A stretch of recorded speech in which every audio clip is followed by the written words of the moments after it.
all the cells in the body can self-destruct, and if they're not perfect, that's usually what happens. The cell just destroys itself, and then it's replaced by a better cell. This whole thing is controlled by proteins in the cell. What happens is this protein is activated. It releases calcium ions, and of course that creates this avalanche of things happening. The protein is called the Diablo. Of course, we talked about this last time, the fact that it means the devil. Diablo binds inhibitors of apoptosis proteins, IAPs, that have been inhibiting a family of proteins called caspases. This is really kind of interesting because the reason men don't walk around with erections all the time is because there's an inhibiting drug in or chemical in your body that tells you not to have an erection. Actually, it won't let you have an erection. The reason that Viagra works and Levitra and Cialis is because it inhibits the inhibiting chemical, and because it inhibits the inhibiting chemical, now all of a sudden you can get an erection. Whereas before, men with erectile dysfunction have this have a problem that they can't get an erection, but the chemical. So it's kind of the same situation. All the cells of our body have this chemical in there, and they would destroy themselves if this inhibiting protein wasn't there. Anyway, so the caspases are the chemicals that will break down the cell. The caspases are proteases or enzymes that dissolve protein. The caspases break down the protein in the DNA of the neuron, and it recycles everything. Normally, Diablo is inhibited by BCL2, and BCL2 is similar to the chemical that won't allow us to have an erection all the time. Men who suffer from priapus have the chemical that will not allow you to have an erection. It's a nitrous oxide is what it is. There's a condition called priapus where the individual walks around with an erection all the time. The problem with priapus is that you can't really, as they tell you on the Viagra and the Levitra and the Cialis advertisements, if you have an erection for longer than 4 hours, you need to go see a doctor. And the reason is because you can damage your circulation in that area, and then you really won't be able to have an erection. Cells that are able to make proper and adequate synaptic connections are the ones that live, while those that don't die, of course. We don't want a poor connection, we want a perfect connection, so if you have a poor connection, then it will go away. That bad connection will go away, and it will be replaced by a better one. Chemicals that enable proper growth are called neurotropic factors, and I've got a joke coming up. I just thought that was hilarious. Integrating signals hinting at obsolescence, George undergoes apoptosis where his brain explodes, which really couldn't possibly happen. Scientists have discovered a substance that promotes the growth of spinal ganglia. They call it nerve growth factor. If a technique could be developed to use the nerve growth factor effectively, spinal injuries could be repaired back to normal function. And there are tens of thousands of spinal injuries every year that cause quadriplegia or paraplegia. Paraplegia is just partial, and quadriplegia is where you can't move any of your extremities. With for example, one of Christopher Reeves, that one is quad. That's from the neck down. Yeah, it was from the neck down. He was a quadriplegic. Yeah. Christopher Reeve. Very sad situation. He was riding a horse and fell over the horse stopped abruptly and flipped and threw him over his head, and he landed on his neck. Landed on his head, actually.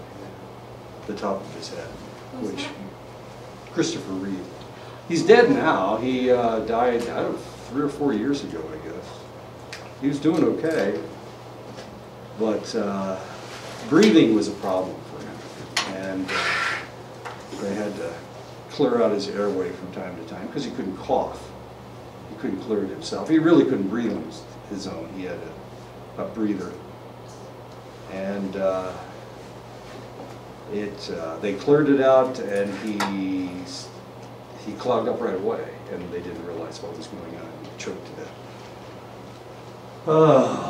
With time and experience, some synapses disengage and other synapses are formed. If you don't use it, you lose it, and this is what we're talking about. So the synapses will regenerate themselves, will ungenerate themselves, actually. This process is especially prevalent during cell death in the area. We're finding the remaining synapses to provide optimum connections. So that's what we're looking for, is perfect connections. All of us can move okay. All of us have a fairly good brain. So the reality is that this happens for us on a fairly regular basis. Neurons and glial cells develop from the same cells, and nobody knows exactly how they differentiate. Now the strange thing is you have all the neurons that you're ever going to have, but glial cells keep growing. Neuronal and glial cell growth is the largest right after birth, but glial cells will grow throughout your life, connecting and protecting and whatnot. You're welcome. And whatever. The glial cells provide myelin for the axons of the neuron. The myelin protects, feeds, and accelerates the electrical response on the neuron. Myelination allows people to walk with coordination and the brain to process information rapidly. The thinking portion of your brain is non-myelinated, it's gray matter, but of course the rest of the process is white matter. So the brain is covered with gray matter. The outside of the brain is gray matter. The inside of the brain is myelinated neurons. The spinal column is the opposite. The spinal column has white matter on the outside and gray matter on the inside. Gray matter, of course, is much slower than white matter. White matter is a neuron that's covered with myelin. Multiple sclerosis, of course, is an autoimmune disease that affects select individuals. Condition allows the immune system to attack the myelin of the neurons and leave gaps in the structure that slows the neuronal response. Eventually, of course, the individual loses the ability to move. They have so much synapse destruction, or I'm sorry, so much myelin destruction that they can't move anymore. Their body just doesn't move. Famous actress with multiple sclerosis was Annette Funicello, one of the original Mouseketeers. Beach blanket bingo, you bet. that was Annette Funicello. And she developed multiple sclerosis. She died in about 15 years. So it was, we saw her in movies back in the 90s, and she died a couple of years ago. So it took her about 15 years to die. Who else? There's another guy he's a black actor, bald-headed. I can't think of his name. Every time I talk about multiple sclerosis, he's the guy that comes to mind.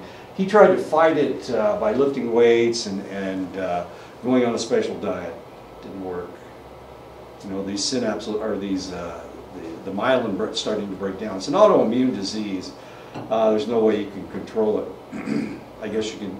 And there are drugs we have now. You can take drugs that fight autoimmune diseases. I can't think of it. Celebrex is one of them. But it fights autoimmune diseases, but all it does is slow it down, usually. Or it makes you normal for 6 months, and then you go right back to where you were. You go where you would have been if you'd never taken the drug, is actually the way it works. I know. My dad had psoriasis, which is an autoimmune disease. But none of us have psoriasis. None of his children have psoriasis. So I guess it was, I don't know why he got it. May have had something to do with, he was in World War II. So all that crap that they had to wander through, you know how military people are. They just want to win the war. They don't really care if this is poison for you. So potentially it had something to do with that. Intrinsic factors in the development of the nervous system deal with the genetic factors that allow for proper development.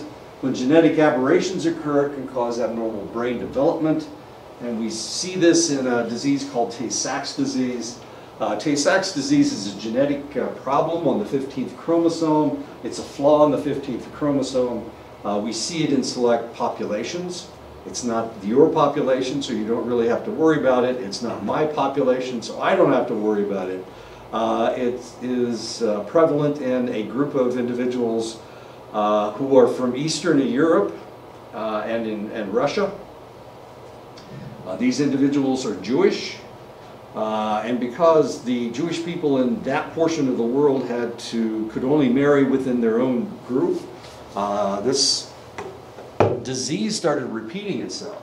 So about 2% of the population carries the gene for Tay-Sachs disease. These individuals are referred to as Ashkenazi Jews, as compared to Sephardic Jews. Sephardic Jews, when the Jewish population in the Middle East, they were thrown out of the Middle East and they were forced to leave. And when they left, one group went to Northern Africa and into Spain, and the other group went into Europe and Eastern Europe. Wherever they were, the population tended to pick on them because they were Jewish, and the story came out that it was Jewish people that killed Jesus.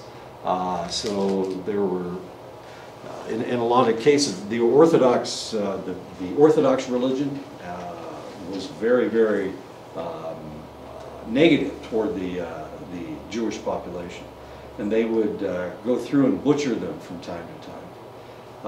And they wouldn't allow them to own land. They couldn't do this. They couldn't do that. There were a lot of restrictions on this population, and one of the restrictions was that they couldn't marry outside their religion.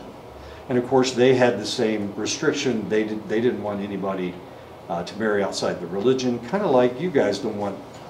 You only want your males and females to marry other Navajos. So it was the same way with those guys. Jewish people look pretty much like everybody else. All white people look alike. And they were primarily white. They had black curly hair. Some of them did anyway. A little bit darker complexion than people from the Caucasus.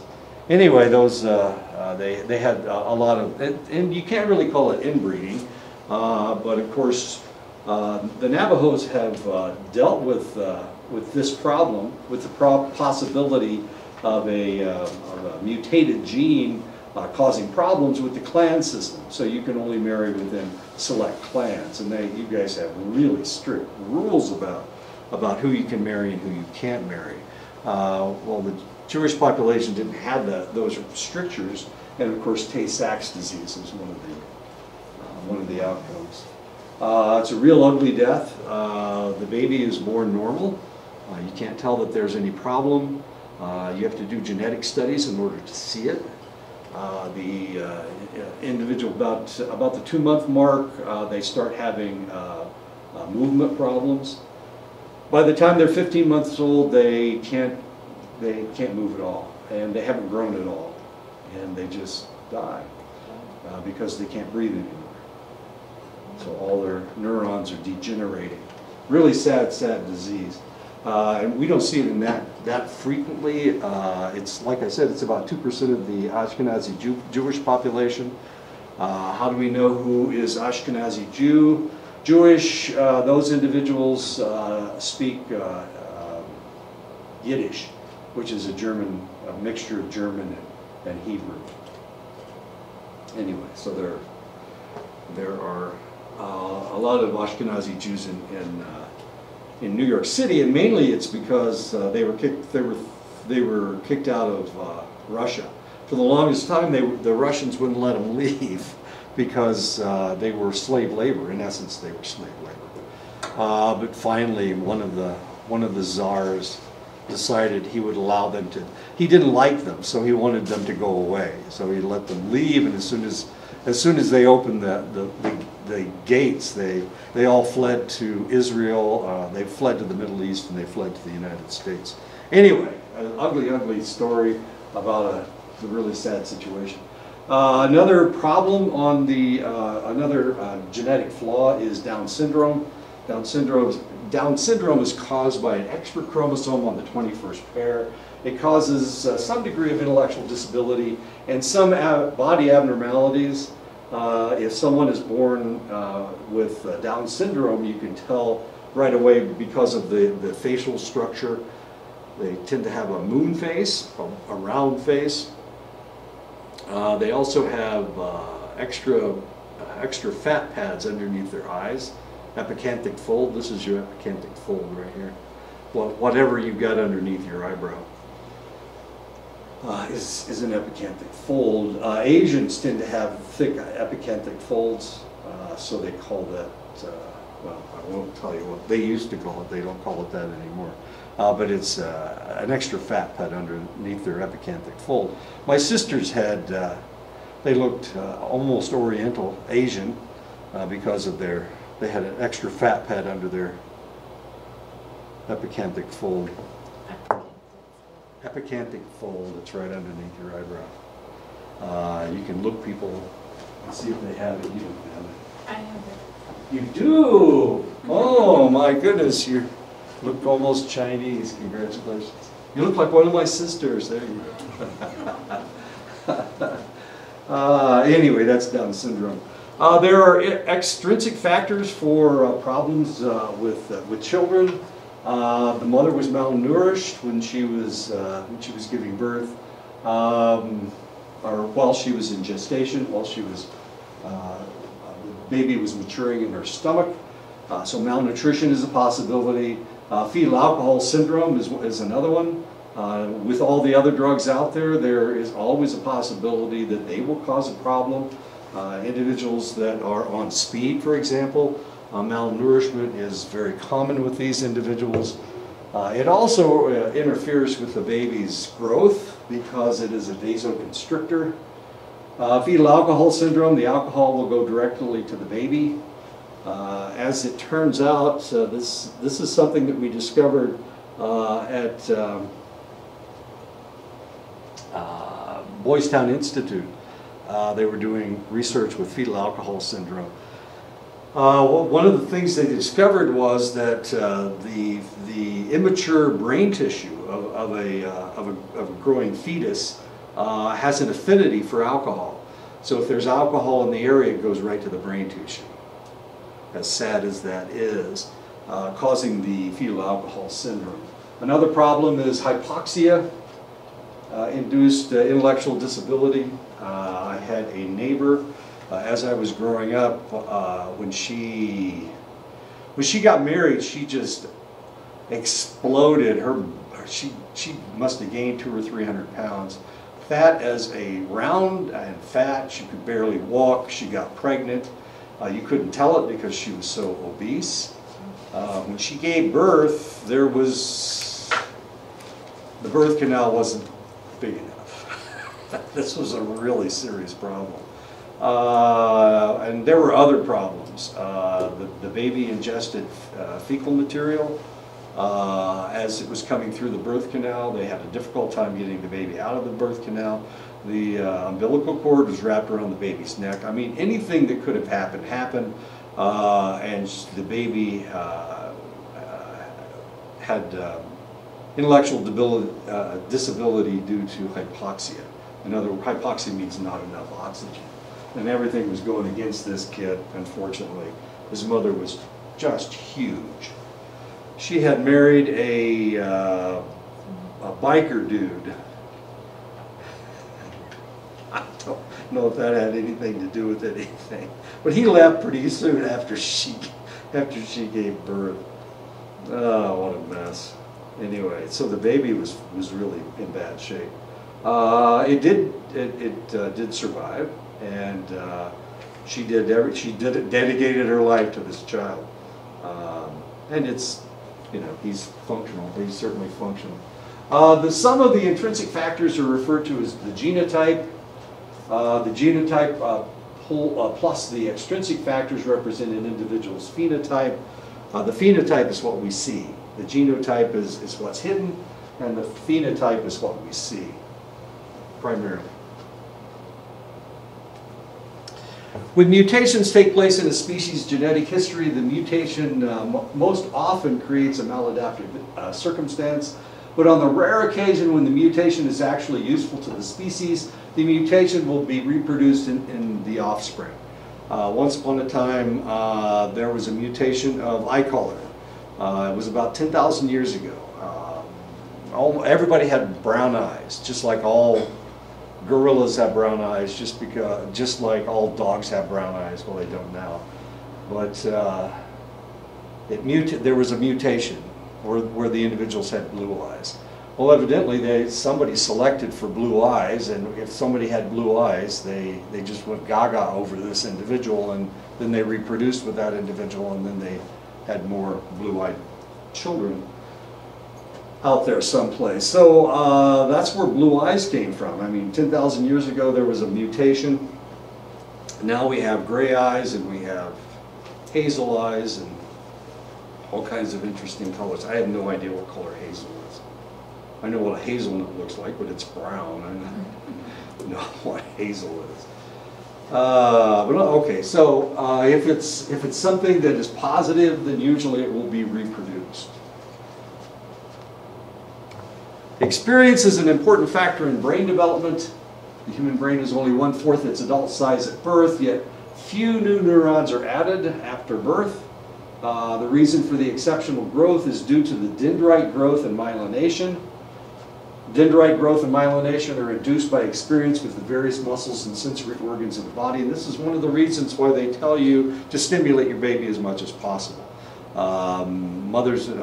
Parents that do not stimulate their children potentially are actually giving them a disadvantage. When I was young, when I was a new father back in the late 60s and early 70s. Early 70s, I used to play very physically with my daughter, my first child, and with my son. And I thought that was good for the children. I'd throw them up in the air and catch them, and they just thought it was great. My father-in-law used to put the baby, even a brand new born baby, he would put it on his hand, and he would have the baby stand there on the palm of his hand. You know, all of these things, all the stimulation that they were getting. Well, this is good for their physical development. It's good for dendrite and myelination growth. You need to stimulate them as much as possible. I used to sit in a spinning chair with my daughter, with my kids, and I would spin around, and of course it's changing, the light is changing, what they're seeing is changing, and all this is really good for the kid. It really is. Sometimes it makes them dizzy and they throw up, but you know, all of that stimulation is a good thing. When the mothers used to carry the babies around on their backs, we talked about this in cultural psychology. Women from the Cameroon never put their babies down, and this isn't bad for the child, even though they're getting visual stimulation. Potentially they're getting some degree of physical stimulation, but this is all really good for the kid. The baby that is in bad shape is the one that you put in the bed and leave them. and you give them no stimulation whatsoever. If you potentially, you can remember the color of the room where you spent your early childhood. Potentially you can remember. I can remember it was pink. It was a pink room, and it was an ugly pink color. It wasn't fluorescent pink. It was kind of a dull pink color, and it was nasty. I mean, it was pretty bad. But my mother liked babies, and that was really kind of a real positive thing. She liked babies, and well, I already told you she didn't like my name. But evidently, I acted out a lot, so she had to spend a lot of time with me, and so she, there was a lot of stimulation there. But she liked kids; she liked to play with kids, so she'd chase us around the house and all kinds of interesting things. After I grew up, I started running faster because then she couldn't catch me, and that was a good thing. Who knows what would have happened if she had caught me, broken my leg or something. One form of extrinsic stimulation causing a problem is amblyopia, also called walleye or lazy eye. Children with the problem have a misalignment of the balance of their binocular vision. I have a niece who is about as lazy as anybody can possibly be. She used to, she didn't really want to take care of the kid. She had a kid because evidently she thought she was supposed to. She's Catholic, so she thought she was supposed to make babies. But what she really wanted to do was go out and party. Well, she didn't really get to party very much, but she also didn't have to spend a lot of time with her daughter. So what she would do, she'd lay her down on the couch, and she'd give her a bottle, and she'd turn on the television. And so the child was conditioned to lay down on the couch and watch television. Well, when you lay down on the couch, one of your eyes is blind. So what happened was this. The child had amblyopia in one of her eyes. So they tried to correct it, and they tried to correct it, and they tried to correct it. And of course it wouldn't correct because anytime she laid down on the couch, she laid down on that side. Well, what she needed to do was lay down on the other side, but she couldn't see very well out of one of her eyes, so she'd lay down on the other side, just like what her mother trained her to do. Well, to this day, she doesn't see very well out of her right eye. Is it her right eye or is it her left eye? I think it's her right eye. She doesn't see very well out of her right eye. They tried to correct it, and they tried to correct it. They did everything they could. They put patches on her eyes. They did surgery trying to correct everything. But she still has walleye. There's just nothing they can do. And it's because the mother was a lazy person. She's my niece. I wish I didn't have to tell you about this, but it's the way it works. If you don't correct it by the age of 7, then the 7 or 8, the eye will go blind, and you can't get it to work anymore. Now, normally, what happens is this is a special condition. In the case of my niece, my great niece, in the case of my great niece, the problem was that she kept not stimulating that eye because she'd lay down on that side to watch television. She never watched television sitting up. Even to this day, if you turn on the television and she's around, and if she can't lay down, she'll still lean over to one side and watch television with her left eye and hardly her right. She wears glasses that theoretically correct her problem, but she has problems driving because her depth perception is poor. So this is, it's really kind of an interesting situation. What if, like when someone gets older, I know somebody that they're older and they just have that lazy eye that just kind of... It just drifts over? They probably always have. They didn't always have lazy eye, you know? Mm-hmm. They always had it. They already had it? Yeah, sometimes, oh golly. You'll have an individual with walleye, with lazy eye, and the pupil will become permanently dislodged to one side. So what they have to do in order for the person to see very well, they have to make the pupil larger. the iris is moved over to the side. So they have to go in there and surgically make the iris or the pupil larger so that the individual is getting a full vision. Now the crazy thing is, I don't know if you've ever seen one of these individuals, but if you look them in the eye, it looks like you're looking over there with one eye, just with one eye, the other eye is okay. Yes. So you can't look them in the eye because it's unnerving to look them in the eye. And you don't know if they're like listening to you and you're like, well, well, you know that they are if you understand what's going on, but it's still, even though I know what's going on, I can't look them in the eye because it's just, it doesn't fit. Things just do not fit. yeah. Amblyopia. While treatment in childhood will result in perfect vision, when the problem is corrected in adulthood, the eye does not gain acute vision.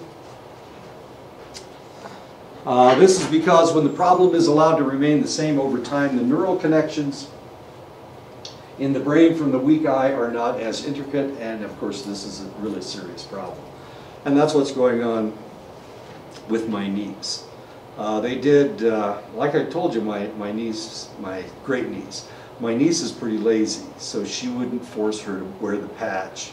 She didn't like wearing the patch, so she wouldn't force her to wear the patch. She couldn't see very well. She couldn't read. Well, what is she going to do while she's wearing the patch? Well, she didn't force her to do it, so now she has poor vision in one eye, and it's all my niece's fault, not my great niece, but my niece's fault, because she didn't correct the problem. She could have, but she didn't. Understanding of amblyopia and other symmetrically balanced neural connections has been studied by performing binocular deprivation research on laboratory animals. And of course, you see these animals from time to time, not the ones they've experimented on, but an animal that had a damage to one eye, so the eye is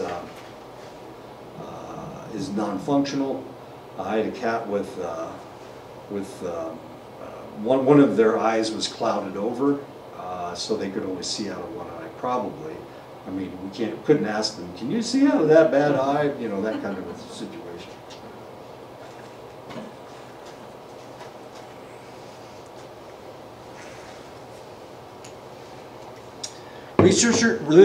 Researchers have discovered that sensory organs have a sensitive period when the neural development is crucial for stimulation to induce proper dendritic connections. With the eyes, obviously, it's up to age 8, 7 or 8, depending on the individual. If stimulation does not occur by this time, recovery to a normal state is impossible. So they will always be atrophied, whatever that neural connection is, because the neural connection was never made.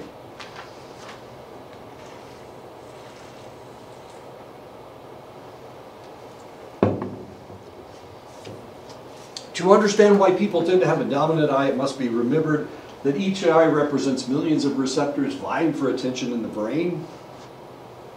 When one eye receives more stimulation than the other, some of the synapses in the brain connected to the unstimulated eye become weaker. While most synapses do not fluctuate in their strength with stimulation, some do. These synapses are known as Hebbian synapses. I have a friend who is Nez Perce. If you know anything about the Nez Perce, they fought a war against the federal government where they tried to escape into Canada. The cavalry, the U.S. cavalry finally hunted them down on the Fort Belknap reservation, as odd as that is. But they had a few warriors, and the warriors were such good shots that they were able to keep the cavalry from capturing them. By the time they finally captured the bulk of the tribe, there were only a handful of warriors left. But these guys were such good shots, they were able to pin down whole units while they were running through the Rocky Mountains of Montana and Idaho. So these are notoriously good shots, the Nez Perce people. Like I said, I have a friend who's Nez Perce. The funny thing about this guy is that his dominant eye, he's right-handed, but his dominant eye is his left eye. which means when he sights, and he was in the military and he shot expert in the military, but they were thinking of making him a sniper, but the fact that he was not cross-eyed, what do they call it?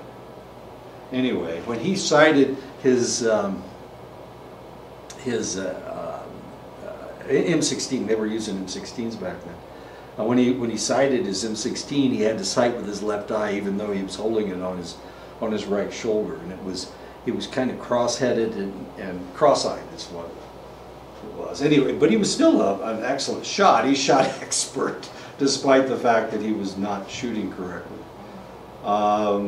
Left-handed snipers. If you've ever watched the movie Saving Private Ryan, the sniper in that movie is left-handed, and he's shooting the rifle left-handed. Well, of course, it's a bolt-action rifle, so it's always his right hand, but he's got it on his left shoulder, so he has to reach over his body to eject the old round and put a new round into the chamber.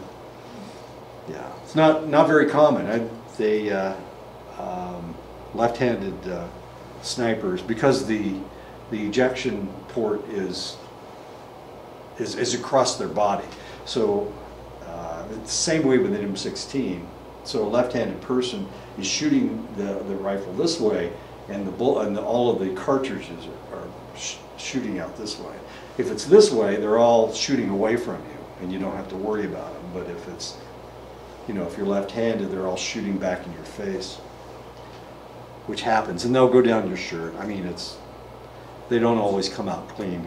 They don't always shoot out in the same direction. 60 years ago, the leading cause of intellectual disability in the United States was phenylketonuria, or also known as PKU. About 2% of the population carries the recessive gene. Almost all these people are white. The gene controls the enzyme that breaks down phenylalanine. It's an amino acid in protein. Because the enzyme does not break down the phenylalanine, a toxic level will collect in the brain and will destroy brain cells. If anybody in here had a diet drink, there's a warning on the side of the drink that says for phenylketonurics contains phenylalanine. So if you're a phenylketonuric, in other words, if you're one of these individuals that can't break down phenylalanine, then you can't drink that pop. If you drink that pop, you're going to get a toxic level, and it's going to destroy your brain cells. So if you're a phenylketonuric, then you have to stay away from things like diet sodas, because aspartame, which is in most diet drinks, has phenylalanine in it. So that's what happened back in the old days. Williams syndrome is a relatively rare genetic abnormality that causes neural and facial abnormalities as well as mild intellectual disability. Research indicates that Williams syndrome is caused by an incomplete chromosomal structure on the 7th chromosome. These individuals have normal linguistic ability. As a matter of fact, they have very good linguistic ability, but they have difficulty learning by observing. So that doesn't work for them. They all look alike, as interesting as that is. I'm going to show you pictures of people with Williams syndrome. If you ever see somebody like this, yeah, there you go. So I'm going to show you some more pictures of somebody with Williams syndrome. And you're going to see that they all look like this guy's brother or sister, whichever.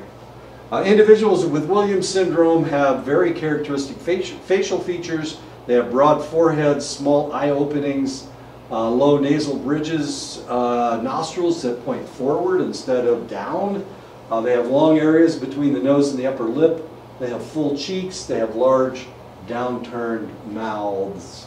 As we can see, the corpus callosum is not as complete for these individuals, and they have a larger cerebellum, as you can see, a larger cerebellum. As far as the rest of the brain structure is concerned, it's all about the same, except that the cerebellum is larger and the corpus callosum is smaller. And as you can see, all these people look alike. It's because of the facial structure, broad forehead, small eye openings, nostrils they're kind of pug-nosed, so they all pretty much look alike. Their mouths are downturned, but they smile constantly. You can insult them and they don't recognize it. They are the happiest people on earth. It's just really strange. Oddly, they can't learn by reading, but they learn music. They tend to be very musically astute, so they can learn how to play the piano or whatnot. There's a lady playing the accordion, and it looks like she's got little squinty eyes, but the reality is it's her Williams syndrome. The other thing is they have small teeth. Their teeth are really short for some reason. You can see her teeth are very extensive, as interesting as that is. People with Williams syndrome. Down syndrome is a condition caused by the addition of an extra chromosome among the 21st pair of chromosomes. This abnormality can cause mild to severe intellectual disability and various physical anomalies such as heart malformations and brittle arteries. And for this reason, these individuals tend not to live as long as they potentially otherwise would. One of the mayor of Fort Belknap is an individual with Down syndrome. He's in his late 50s. Just an amazing guy. Everybody loves him. He can go anywhere on the reservation. Everybody loves him.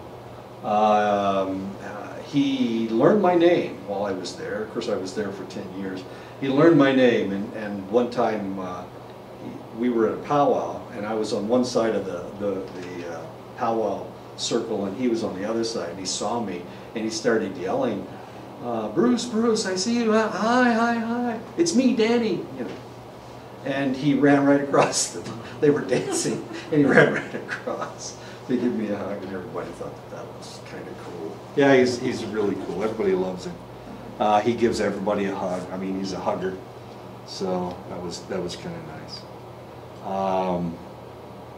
He really liked my wife. He really liked my wife. He's only about this tall. I call him the mayor of Fort. They call him the mayor of Fort Belknap because he brings everybody together. You know, yeah. When he gets sick, wow, the whole reservation just goes into mourning because they're afraid he's gonna die. But and his intellectual disabilities is fairly acute, but the rest of his physical anomalies haven't done anything to him. They haven't killed him yet. And a lot of times these individuals will have, they'll need all kinds of heart surgeries. This guy's never had any heart surgeries. They also have problems with their bowels don't work very well. It's like their bowels are compressed, so they digest food okay, except they get blocked. Their colons get blocked, and that's usually the problem. This guy evidently he's fine. He's in his 50s. He's made it. I haven't seen we get the newspaper from up there, and I haven't seen his obituary, so we're all in good shape, I guess. Here's what it looks like. 3 chromosomes on the 21st pair. As you can see, the chromosomes aren't very extensive.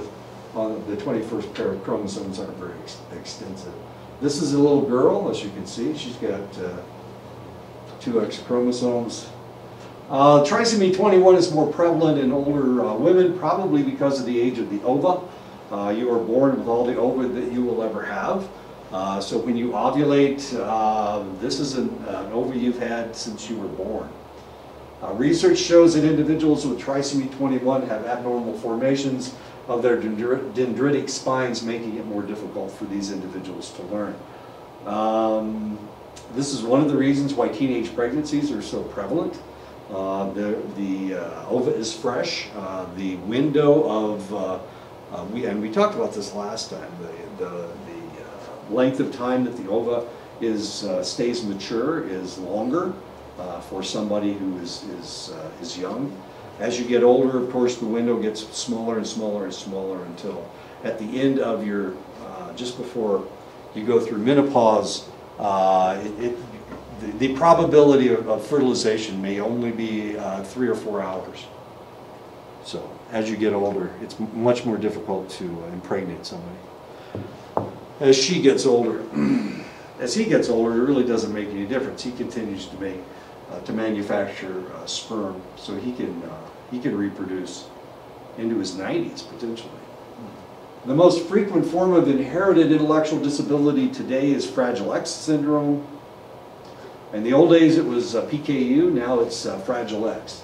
The DNA of this select chromosome seems more pinched and fragile, more likely to break off. As you can see, we've got a solid mass of DNA here, and then right down here at the bottom we have those 2 chunks that look like they're about to flake off. The real problem seems to be an excessively repeated trinucleotide that is in abundance 4 times normal, thus causing the extended appearance of the chromosomes. Distinctive facial features again. Once again, we have distinctive facial features. Bruce, Yeah. let me go back to the chromosome. Yeah. The extra chromosome. Now, me and my wife experienced the trisomy 21. Unfortunately, I'm so sorry. yeah, it's okay. Unfortunately, the newborn didn't survive. Oh, I'm so on sorry. The 8th month. Okay. So that part, I guess when she came out early, or he came out early, and there was deformation. They said it was like a heart problem. Right. So Yeah. they didn't really explain much about it. More like they wanted to do a research on it. Sure. So it was kind of hard, but then you kind of understand like the way it goes through, because they don't have much research on it. So No. they really I mean, they ask us constantly, and through our tradition, it's not Can't do that. No, of course not. So, Yeah, it's different genetic groupings. We see different results. The mayor of Fort Belknap, who's 59 years old, he's Groveland, and that group came from the east.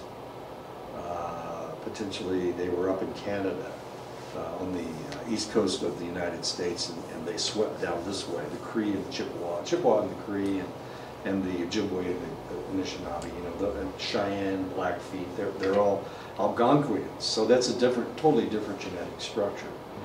Yeah, you guys came primarily from the west, and you came down and moved east. So that may have something to do with it.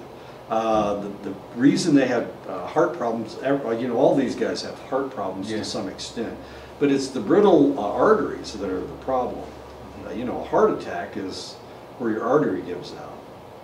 So it's the brittle arteries. It's the same problem with diabetes.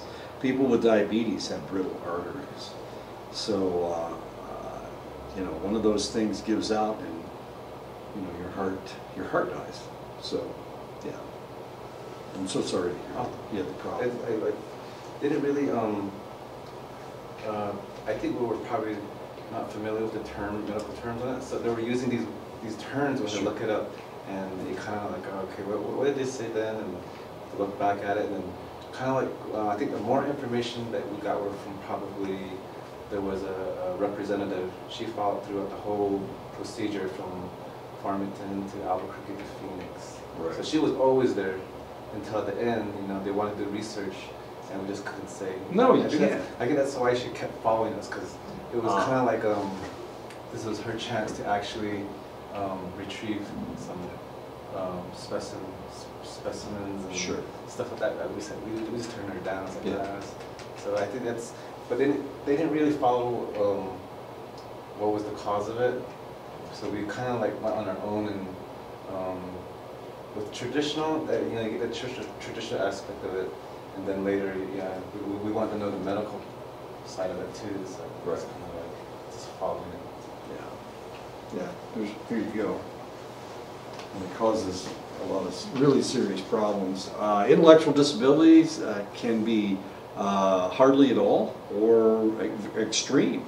It really all depends on the genetic structure to start with, as strange as that may seem. So we get some people with Down syndrome that you can barely tell except for their facial features.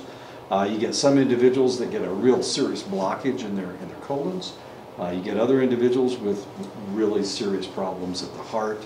And you have people like the mayor that hasn't had hardly any problems whatsoever, even in his digestive system and in his heart, but his intellectual disability is relatively high.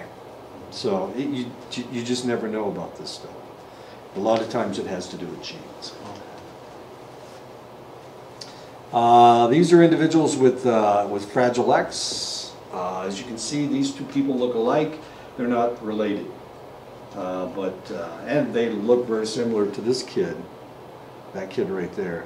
And the reason is because of the facial structure is so similar. People with Fragile X, the skull is normal, but they have a broad forehead. Their faces are long, elongated. They have large prominent ears that are relatively low, as you can see. They're fairly large. This guy's got pretty big ears. There you go. And they're low on the head. They have strabismus. They have crossed eyes. They have an arched palate, which means it goes way up. If you have your own palate's probably not very high. These individuals, it seems to go on forever. So they have a difficult time learning to talk. And there are certain words that they can't say very well because they're using their palate, their tongue against their palate, and their palate is so high. It's difficult for them to say those words. They have hyperextendable joints that come out of socket relatively readily. They have hand calluses because they wring their hands a lot. They have pectus excavatum. In other words, they have a dip in their chest. It looks like they have heart problems. There are heart problems that will cause people to breathe really hard, and it'll suck their chest in.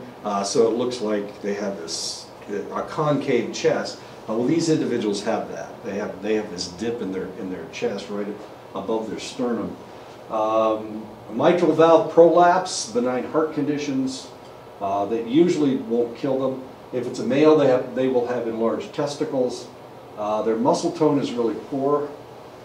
They tend to be relatively slender.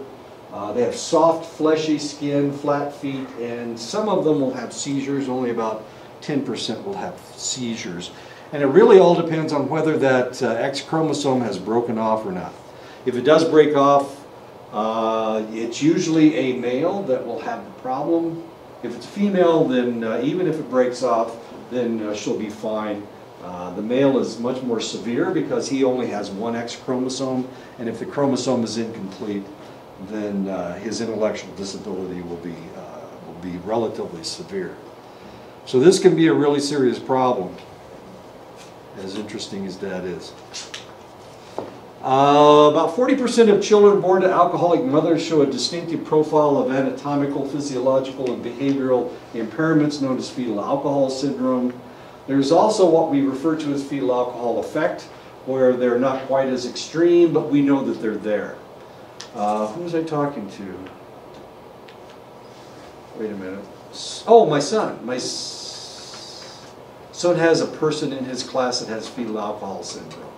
And this individual, they cannot control this kid.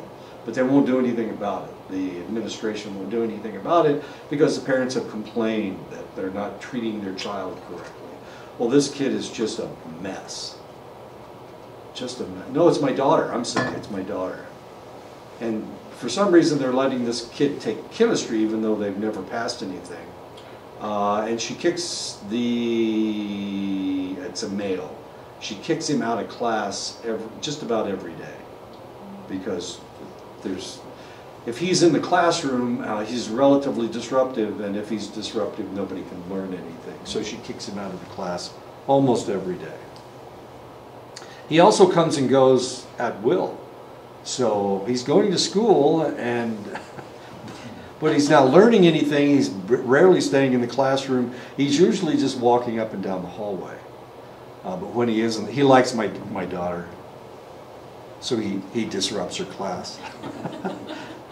She's really frustrated with the kid. Children suffering from fetal alcohol syndrome show stunted growth and select facial anomalies. They have a small brain, as you can see this is a child at birth. This is a child, a normal child, and this is a child with FAS. As you can see, the convolutions are not as extensive. The corpus callosum is almost non-existent with kids with fetal alcohol syndrome. Remember, alcohol has an affinity for brain tissue, especially fetal brain tissue. So if a woman drinks during pregnancy, the alcohol will go directly to the infant's brain. It does cross a placental barrier, unfortunately, and it causes all kinds of, well, as you can see, it causes all kinds of interesting problems. So they'll have a small brain, a smaller brain than they're supposed to have. They have small eye sockets, just like all the other anomalies that we've seen so far. They have a flat midface, an indistinct philtrum. The philtrum is this thing right here between that. This is where your face was actually tied together. Your face formed in two different forms, and it had to grow together. That's why some people have symmetrical faces and some people have asymmetrical faces. Well, the philtrum is one of the areas where it's tied together. So this is fairly distinctive, and everybody, well, the three of us have a distinctive philtrum. They don't have one at all. You can't see it at all. So they don't have anything right here, right under their noses. Thin upper lip, small chin, short nose, lowered ears, low nasal bridge, epicanthic folds in the eyelids. They used to call it Mongoloidism because it made them look like they were from Asia. And the interesting thing is, in Asia, when a child is born with fetal alcohol syndrome, they call it round eyes. They call them round eyes, like somebody from the West. I know, so they see it totally different than we do. Here we go. As you can see, this is a baby born with fetal alcohol syndrome. Here's the corpus callosum right here, fairly distinct. It's not there at all. It's just not there at all. Brain impairment is due to the small brain and the brain structure problems like the almost absent corpus callosum. It's the connection between the two hemispheres of the brain, and reduction of cerebrocortical gyri, the folds in the brain that gives it more surface. And because of this, of course, the probability of them having an intellectual deficit is fairly high. Intellectual disability can be mild to severe, possibly depending on the time during pregnancy and the level of consumption. The more work that we've done, the more we've discovered that the pattern of drinking for fetal alcohol syndrome tends to be binge drinking. So they drink a lot of alcohol in a short period of time. They may not drink throughout the entire pregnancy, but they have these binges. They go on these binges. Now, sadly enough, one of the reasons that we discovered this on the Pine Ridge Reservation is because American Indians tend to drink in that pattern. They tend to binge drink when they do drink, especially on the northern plains.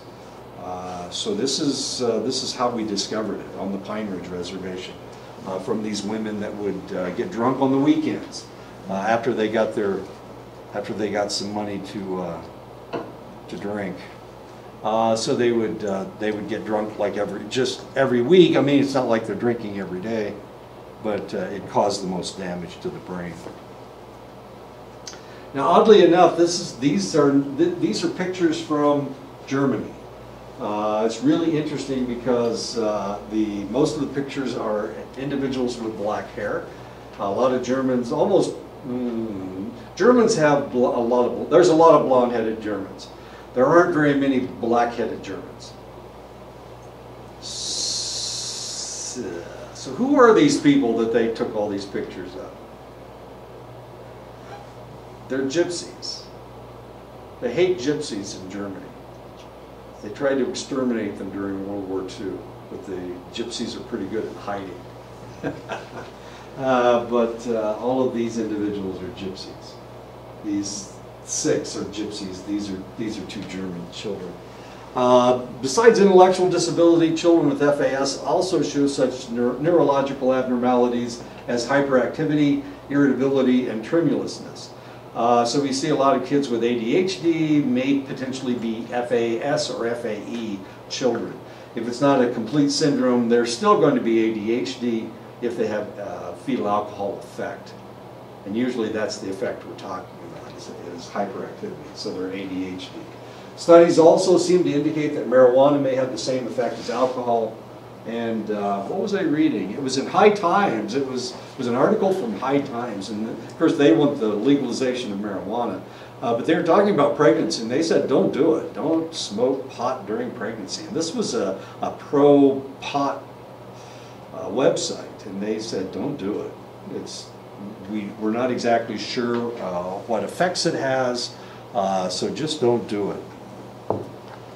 Autism spectrum disorder is a lifelong developmental disorder that is characterized by slight to severe social impairment in language. 70% of children with autism spectrum disorder develop poor language skills, rarely getting beyond monosyllabic responses and echolalia.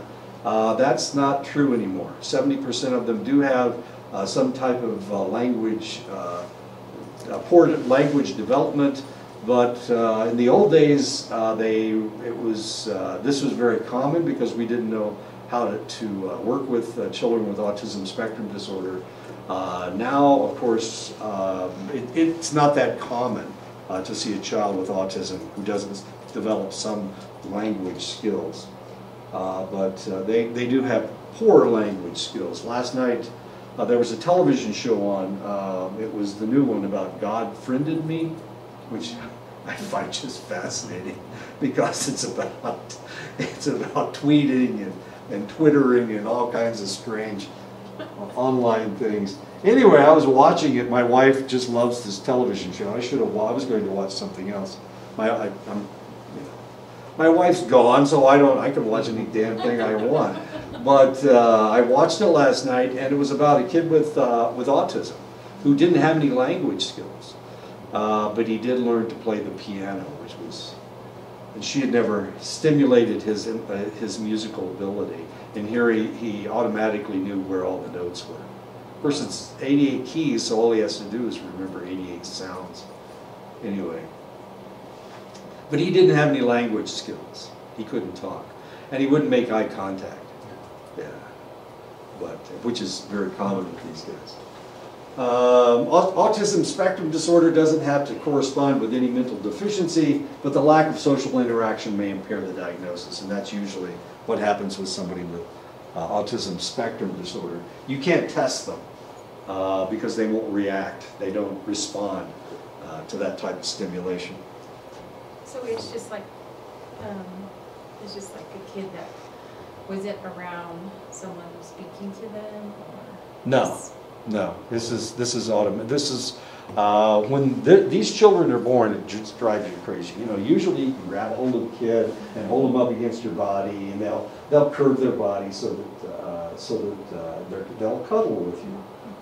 This is natural for baby. You throw them up on your shoulder, and they lay there, and they'll lay their head on your shoulder. That's how normal. I mean, that's how it normally happens. These individuals, from birth, it's like they don't trust anybody, so they won't make eye contact. You know, most babies, they'll just look at you, even though they can't see very well. You know, they're trying to figure out what's going on. These kids will look away, and they'll stiffen up when you pick them up. Really? Yeah. And why is that? I'm sorry? Why is that? It's just There's something going on in their brains that just tells them, or whatever tells other babies to cuddle, isn't functioning in this child. Yeah, it doesn't have anything to do with everybody wants to pick this kid up. The problem is that a lot of times, you know, in some instances, the child will just start crying if you pick him up. Normally a child will cry if you don't pick them up, and this child will cry if you do pick them up. So no, it doesn't have anything to do with lack of stimulation at all. The parents are usually beside themselves. And it's kind of interesting because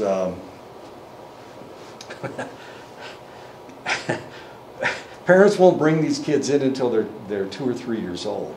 And it's usually because they think they're going to grow out of it, or things are going to change, or maybe this is normal for this, maybe it's normal that the kid acts this way.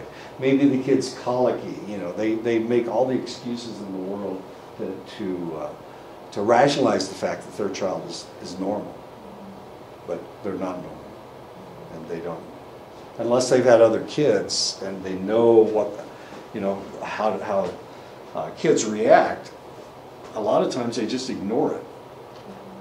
Some of these kids aren't diagnosed until they get into school.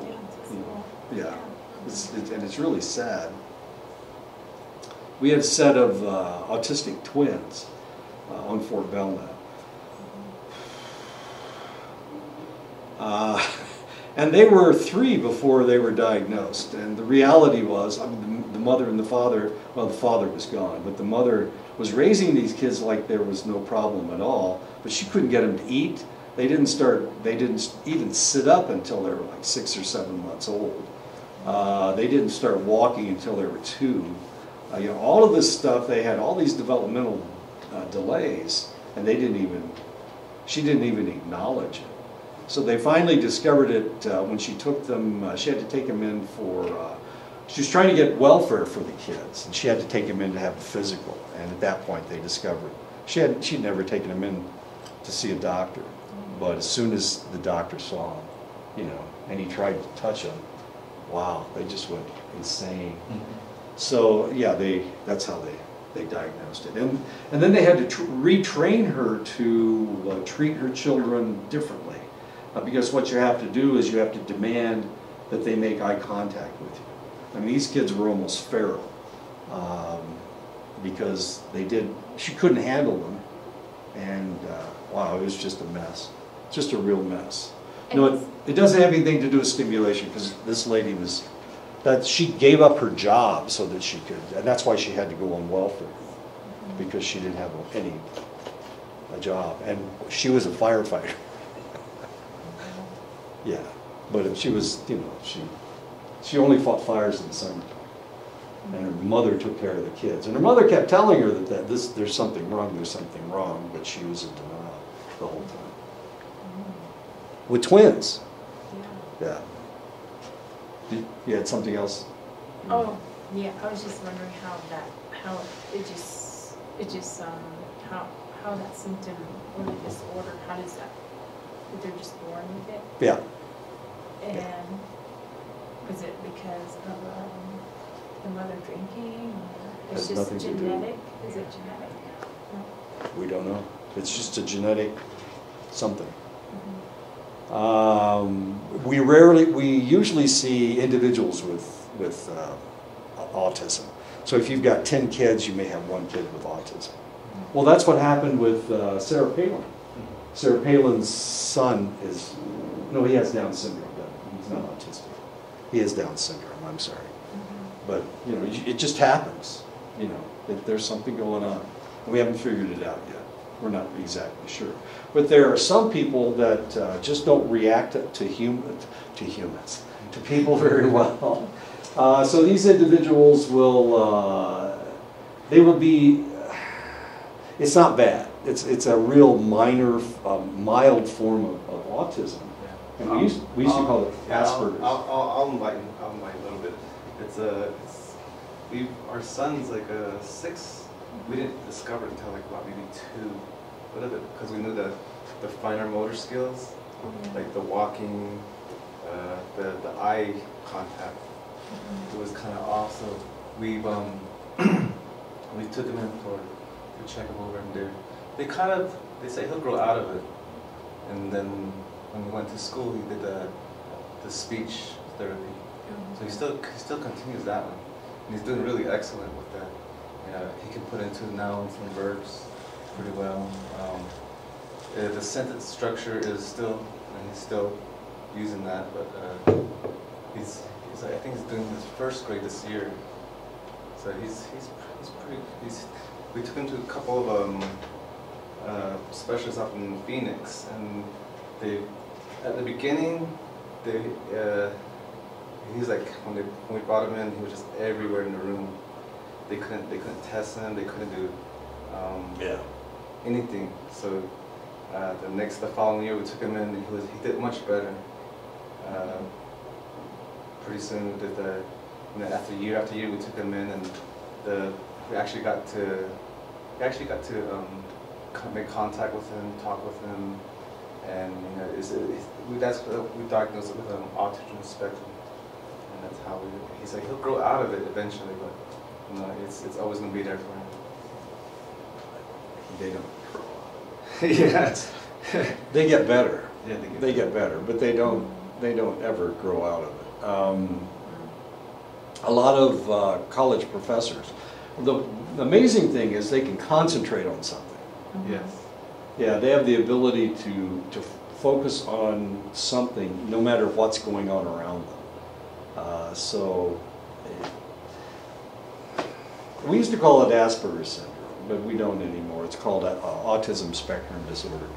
And they're going to change the name. I promise you they're going to change the name. He's really good with, I noticed he's really good with music and anything with building. We give him like more like Lego sets. He builds like ships out of them, and bridges. Math, he's like really good with math. It's just, I think he's like one of the best in math. But he's really alone. Like he won't really much around him. He just blocks it off. He has the ability to concentrate on whatever it is that he's thinking. My son is he's going to graduate school for mathematics, and he said that of his 6 professors, 4 of them won't make eye contact with you. Now the funny thing is, I keep telling you stories about my son. He's a bartender, so he's a really affable person. Everybody likes him. He's a good-looking kid. I call him a kid. He's 46. But he's good looking, and he's real friendly, and he can talk to anybody. But they have these people with Asperger's, these professors with Asperger's, who have no social skills whatsoever. I mean, none. The one guy was supposed to give a speech, so he read the speech with the speech up here. He's holding it like this and giving a speech, and he's all crunched down, and he's not looking over the top and making any eye contact with anybody. It's the only way he could give a speech. The other 3 people didn't even show up because it's that bad. But they've all attached themselves to my son because he's friendly with everybody. And a lot of people, of course, when somebody ignores them, they ignore you. So, but he's not that way. He's just, he grew up with me, so, he talks to everybody. And they've attached themselves to him. And I don't know what they're going to do when he graduates, because right now, he leads them around like a pack of puppies. It's really kind of interesting. But, yeah, they promised him he's going to pass his classes. And the sad part is that they're really bad teachers. They're good in, they know math, they understand math, and they'll just write it down. But they'll fill all the boards with all these formulas and whatnot, and they expect you to write them down. And they're talking the entire time, not making eye contact with the class. As long as they're turned around and looking at the board, they're just writing stuff down like crazy and talking, making sense out of what makes sense to them anyway. Then they'll give them tests that don't have anything to do with all this stuff that they just wrote down. Drives him crazy.